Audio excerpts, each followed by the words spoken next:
चलो now decomposition reaction, ये second number का रिएक्शन है। कॉम्बिनेशन रिएक्शन समझ में आ गया, ये इजीली समझ में आ जाएगा। कॉम्बिनेशन रिएक्शन में क्या था, A plus B gives C, इसमें उल्टा है। इसमें एक कंपाउंड है आपके पास, मैं ले लेता हूं A, ठीक है, कोई एक कंपाउंड है, ठीक है, ये कंपाउंड सिर्फ एक ही कंपाउंड है अकेला, ठीक है, ये डीकंपोज होके दो प्रोडक्ट बनाता है, खुद डीकंपोज होता हो जाता है। मतलब एक कंपाउंड मान लो कोई एक्स वाई कंपाउंड है, पूरा कंपाउंड का नाम है एक्स वाई, एक्स अलग हो गया वाई अलग हो गया, दो अलग अलग प्रोडक्ट मिल गया हमको, ठीक है, इसको बोलते हैं डीकंपोज। ये वर्ड पे ध्यान दो, डीकंपोज होना, ठीक है। तो डीकंपोज रिएक्शन को अगर डेफिनेशन लिखना है कैसे लिखेंगे, इन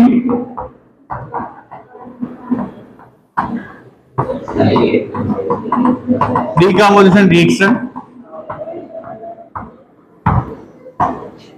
one compound when given some kind of heat, it will decompose। देखो मैंने एक चीज लिखी इधर, ध्यान देना, heat in decomposition reaction, heat is given, in decomposition reaction heat is given. Combination reaction में हीट वॉज रिलीज, इधर हीट देनी पड़ेगी, इधर लाफा मारना पड़ेगा तो बंदा काम करेगा, समझ में आया, लेकिन मानना नहीं, हिंसा, गांधी जी ने बताया, नॉन वायलेंस। तो अगर किसी में बोलूंगा काम कर तो ही वो करेगा, ये ऐसा है डीकंपोजिशन रिएक्शन। कंपाउंड लाके रख दिया, कंपाउंड रखने से कुछ नहीं होगा, उसको मुझे हीट देनी पड़ेगी, any kind of heat, temperature, catalyst की जरूरत पड़ेगी, टेम्परेचर की जरूरत पड़ेगी, कितने करंट टेम्परेचर देना है, प्रेशर की जरूरत पड़ेगी, तभी हीट देंगे तो ये डीकंपोज होगा, अकेला कुछ नहीं करेगा। तो in decomposition reaction one compound when given some kind of heat it will decompose in more then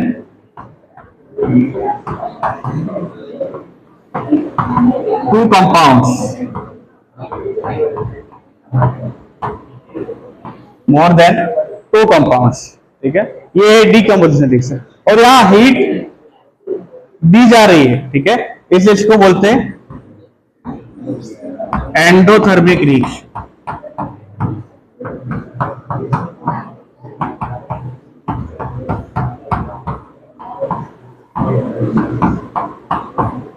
क्या बोलेंगे इसको, endothermic reaction. So combination reaction और डीकंपोजिशन रिएक्शन, ठीक है, कॉम्बिनेशन रिएक्शन और डीकंपोजिशन रिएक्शन में हमने दो चीजें देखी अब तक कि कॉम्बिनेशन रिएक्शन में क्या होता है, एंडोथर्मिक, एक्सोथर्मिक। क्यों एक्सोथर्मिक होता है, हाँ हीट रिलीज करता है। और द्विज, इसको एंडोथर्मिक रिएक्शन क्यों बोलेंगे डीकंपोजिशन को, हाँ द्विज को पूछा, द्विज को क्यों बोलेंगे एंडोथर्मिक, और आज इसको एंडोथर्मिक रिएक्शन क्यों बोलेंगे हम लोग, हीट देनी पड़ेगी, ठीक है। और हीट देने के बाद क्या होगा, हीट देने के बाद क्या होगा, लास्ट बोलो क्या होगा, कंपाउंड डांस करने लगेगा, हाँ डीकंपोज। कितने कितने कंपाउंड में डीकंपोज, 1 2 3 4, 1 2 3, कितने, 2, सिर्फ 2, 3 नहीं हो सकते, हाँ इधर लिखा है बेटा, देखो लिखते वक्त पढ़ना भी चाहिए, सिर्फ लिखना नहीं, ठीक है। In decomposition reaction one compound when given some kind of heat it will decompose in more than 2 compounds. अब ये स्टेटमेंट तुमको एग्जाम में ऐसे पूछेंगे, statement 1, in decomposition reaction when one compound is decomposed it will make only 2 compounds, Segment 2. In decomposition reaction, when heat is given, a compound is decomposed more than two compounds. Option D होगी. Option A. Statement A is false. Statement B is false. Option B. Statement A is true. Statement B is true. Option C. Statement A is true. Statement B is false. Option D. Statement A is false. Statement B is true. तो ऐसे question एकदम theory में से तुमको पूछ सकते, ठीक है, और अब तक वैसे पूछे नहीं है. चलो उसके बाद अब रिएक्शन देखते हैं, इसके एंडोथर्मिक रिएक्शन. और there are 3 types of decomposition reaction. ये 4 मार्क का क्वेश्चन है और ये सबसे पूरी बुक का most important question. Book sorry not book, chapter का most IMP question, star mark करते हैं. और there are 3 types of decomposition reaction, ठीक है. और मैं बोल सकता हूं कि एंडोथर्मिक तेरा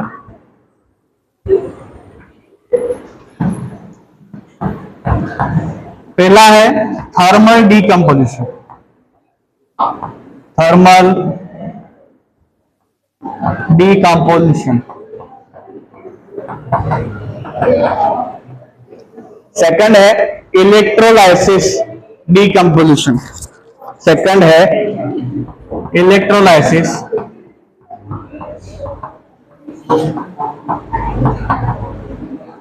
डीकंपोजिशन. लास्ट है फोटोलाइटिक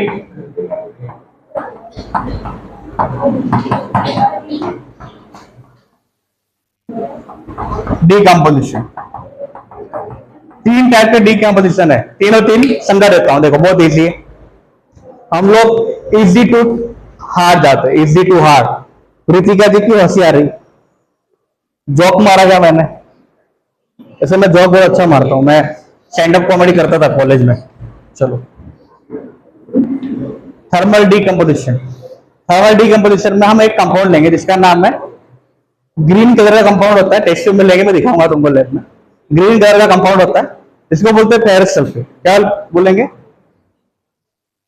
अब मैं इसको बैलेंसिंग फॉर्म में नहीं लिख रहा, इतना ध्यान रखना. सर आपने तो लिखा बुक में तो 2, 3, 4 लिखा, आप तो गलत लिख रहे हो. नहीं, मैं इधर बैलेंसिंग फॉर्म में नहीं लिख रहा हूं, ठीक है. मैंने बोला मैंने Fe104 लिया टेस्ट ट्यूब में, इसको हीट दी मैंने. Thermal, what is thermal? वो ठंडी में पहनते वो वाले थर्मल नहीं. हाँ देखो ये वो समझ में आ गया मेरा जो. चलो थर्मल डीकंपोजिशन में हीट देनी पड़ेगी कि लेनी पड़ेगी? कोठारी. इधर मैं एंडोथर्मिक रिएक्शन कर रहा हूं डीकंपोजिशन. हीट देनी पड़ेगी कि लेनी पड़ेगी? लेनी पड़ेगी. तो फिर समझा तुम. मैं इधर को हीट दे रहा हूं. कभी कभी ना केमिस्ट्री में हीट को ट्रायंगल फॉर्म में भी लिखते हैं, ऐसे देखो. लेकिन इसको ट्रायंगल नहीं बोलते, इसको बोलते हैं डेल्टा. क्या बोलते हैं? डेल्टा. ये तो Fe104 को हीट देंगे ना, टेस्ट ट्यूब में गर्म करेंगे हम लोग बंसन बनने पे, तो इसका कलर चेंज होता है. ग्रीन कलर का होता है, क्रिस्टल इसका ग्रीन कलर का होता है, वो चेंज हो जाता है, ठीक है. और हमको ना मिलता है Fe2O3. Fe2O3 इसको बोलते हैं फेरिक ऑक्साइड. क्या बोलेंगे? फेरिक ऑक्साइड या फेरस ऑक्साइड भी बोलते हैं कभी कभी, लेकिन अपने को फेरिक क्या spelling? APRIC RIC ferric oxide. और हम ऐसे हमने देखा कि डीकंपोजिशन रिएक्शन में 2 से ज्यादा या कंपाउंड मिलेंगे. Fe2O3 मिलेगा, सल्फर डाइऑक्साइड मिलेगा, सल्फर ट्राइऑक्साइड भी मिलेगा, ठीक है. SO2 SO3 ये तो पेट्रोल डीजल बर्न होता है, पेट्रोल डीजल बर्न होता है ना, तो SO2 निकलता है. और SO2 CO2 carbon monoxide nitrogen dioxide, these are the gases which cause global warming, ठीक है. तो SO2 SO3 3 कंपाउंड मिले, इसको बोलते हैं डीकंपोजिशन रिएक्शन. ऐसा और एक आपको बुक के अंदर मैं लिखूंगा नहीं, और एक रिएक्शन दिया दैट इज लेड नाइट्रेट का, PbNO3 ट्वाइस. लेड नाइट्रेट उसको भी बर्न करना है. लेड नाइट्रेट को बर्न करेंगे ना तो लेड ऑक्साइड मिलेगा, नाइट्रोजन डाइऑक्साइड मिलेगा और ऑक्सीजन मिलेगा. ऊपर राइट साइड के पेज में टॉप में ब्लू कलर में रिएक्शन दी है आपको, ठीक है, वो मैं नहीं लिख रहा हूं. चलो ये थर्मल डीकंपोजिशन.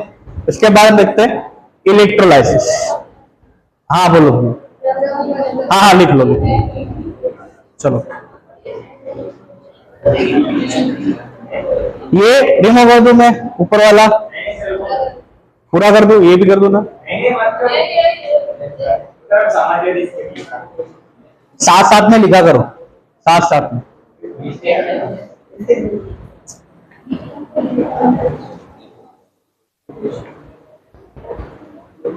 देखो लाओ, ये यहाँ पे इसकी बहुत सारी रिएक्शन है थर्मल की।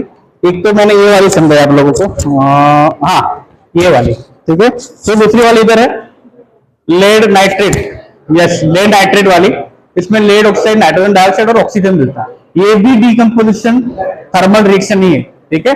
ये दोनों लेबोरेटरी में हम लोग कर सकते हैं और करेंगे, ठीक है। ये पहले एकदम चैप्टर अच्छे से खत्म हो जाएगा ना, फिर स्पेशली एक ही लेक्चर में पूरी रिएक्शन देखनी सारी, तो चैप्टर अच्छे से समझ में भी आ जाएगा, ठीक है। बोलोगे कि नहीं तुम लोग, आप कर दो। चलो उसके बाद है इलेक्ट्रोलाइसिस रिएक्शन।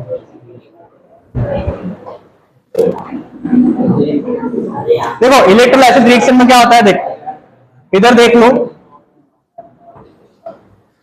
इलेक्ट्रोलाइसिस रिएक्शन में पानी है, ठीक है, बीकर में पानी है, यहां पे इलेक्ट्रोड, एक नाम सुना होगा आप लोगों ने, इलेक्ट्रोड दो तरह के आते हैं, एनोड कैथोड। ये एनोड कैथोड इसलिए पानी में डाले जाते हैं क्योंकि वायर को मुझे करंट पास करना है, डायरेक्ट वायर को थोड़ी पानी में डालूंगा, बाल खड़े हो जाएंगे ना, पानी वायर को तो डायरेक्ट पानी में डालूंगा। इधर क्या होता है कि बैटरी, इधर बैटरी होती है, ये बैटरी इलेक्ट्रोड से कनेक्ट होती है और करंट यहां से पास होता है, इधर प्लेट होती है, ठीक है। इसलिए electrode as a bridge use होते हैं इलेक्ट्रोलाइसिस रिएक्शन। अब यहां इलेक्ट्रोलाइसिस किसका है, पानी का है। पानी का फॉर्मूला क्या है, H2O, ठीक है। ये H2O है, मैं इधर 2H2O ले लेता हूं, 2 मोलर, ठीक है। तो मुझे 2H2 plus O2, no 2, oxygen 2 ही है, हाइड्रोजन 4 है, इससे मैंने 2H2 लिखा। अब इलेक्ट्रोलाइसिस होने पे हाइड्रोजन अलग हो जाएगा, ऑक्सीजन अलग हो जाएगा। Electrolysis reaction, what is the purpose of electrolysis reaction? कि कुछ ऐसे कंपाउंड है जो डिकम्पोज हीट देने पे नहीं होते, तो उनको कैसे अलग करेंगे, उनको इलेक्ट्रिसिटी देने के बाद अलग करेंगे। तो इलेक्ट्रिसिटी देने के बाद हाइड्रोजन गैस अलग हो जाता है, ऑक्सीजन गैस अलग हो जाता है। और वो गैस को कहां स्टोर करेंगे, तो उन लोगों ने इधर टेस्ट ट्यूब लगा दी उल्टी करके, आपको बुक में दिखेगी टेस्ट ट्यूब। अब दो टेस्ट ट्यूब में एनोड पे और कैथोड पे रिस्पेक्टिवली ऑक्सीजन और हाइड्रोजन गैस मिलेंगे। और एक क्वेश्चन पूछा है कि टेस्ट ट्यूब में ज्यादा गैस किसका स्टोर होगा और कम गैस किसका स्टोर होगा। इधर देखने से आंसर पता चल जाता है किसका मोलरिटी ज्यादा है, मोलर किस फॉर्म में ज्यादा है। हाइड्रोजन 4 है टोटल, 22। कितने एटम है हाइड्रोजन के, 4 एटम। ऑक्सीजन के कितने, 2। तो टेस्ट ट्यूब में ज्यादा गैस किसका मिलेगा, कम गैस किसका मिलेगा। प्रीवियस ईयर क्वेश्चन है, बोर्ड में पूछा है, ठीक है, याद रखना। ये है इलेक्ट्रोलाइसिस रिएक्शन। उसके बाद फोटोलाइटिक रिएक्शन। तो बहुत महंगा कंपाउंड आता है जिसका नाम है सिल्वर क्लोराइड और सिल्वर ब्रोमाइड, ठीक है। सिल्वर तो पता है अभी भी बूम कर रहा है, बहुत महंगा है, तो इसका कंपाउंड कितना महंगा होगा। इसलिए अपनी लेबोरेटरी में सिल्वर का कोई कंपाउंड नहीं। AgNO3, AgCl, AgBr ये बहुत महंगे होते हैं। हम लोग खाते हैं नमक, NaCl होता है, वो तो नेचुरली मिलता है। नेचुरली AgCl नहीं मिलता, लेकिन समंदर में हम लोग अभी समंदर में Ag निकालने जाते हैं, AgCl नहीं मिलता। NaCl2 मिलता है ओशियन में, KCl मिलता है, NaCl मिलता है। AgCl सिल्वर क्लोराइड, ठीक है।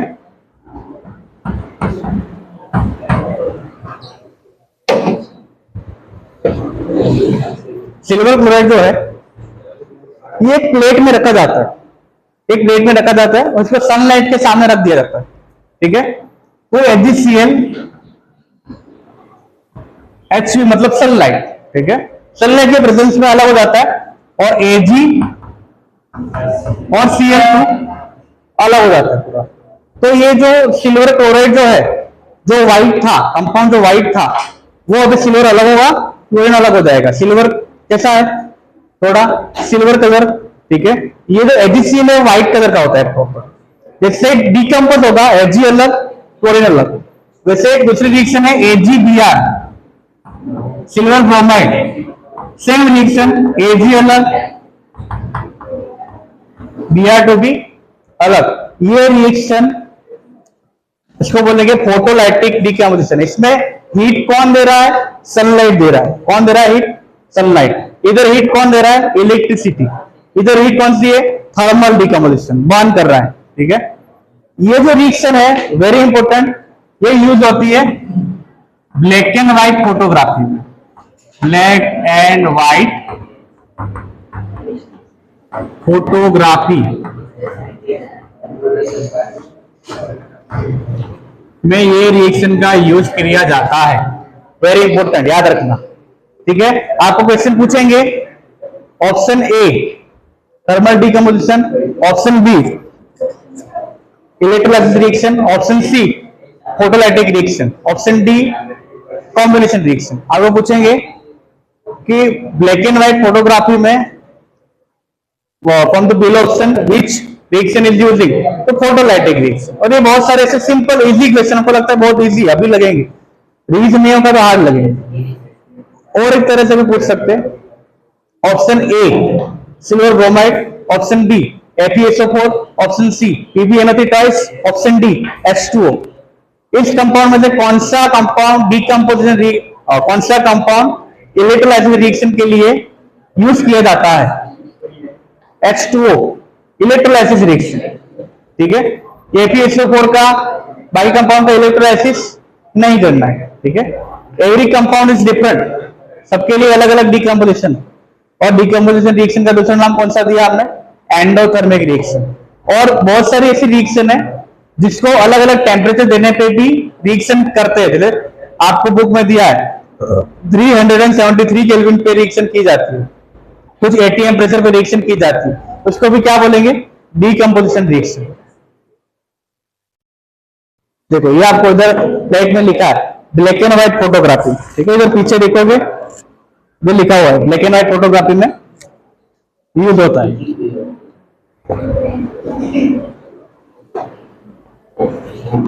सनलाइट, ठीक है, सनलाइट,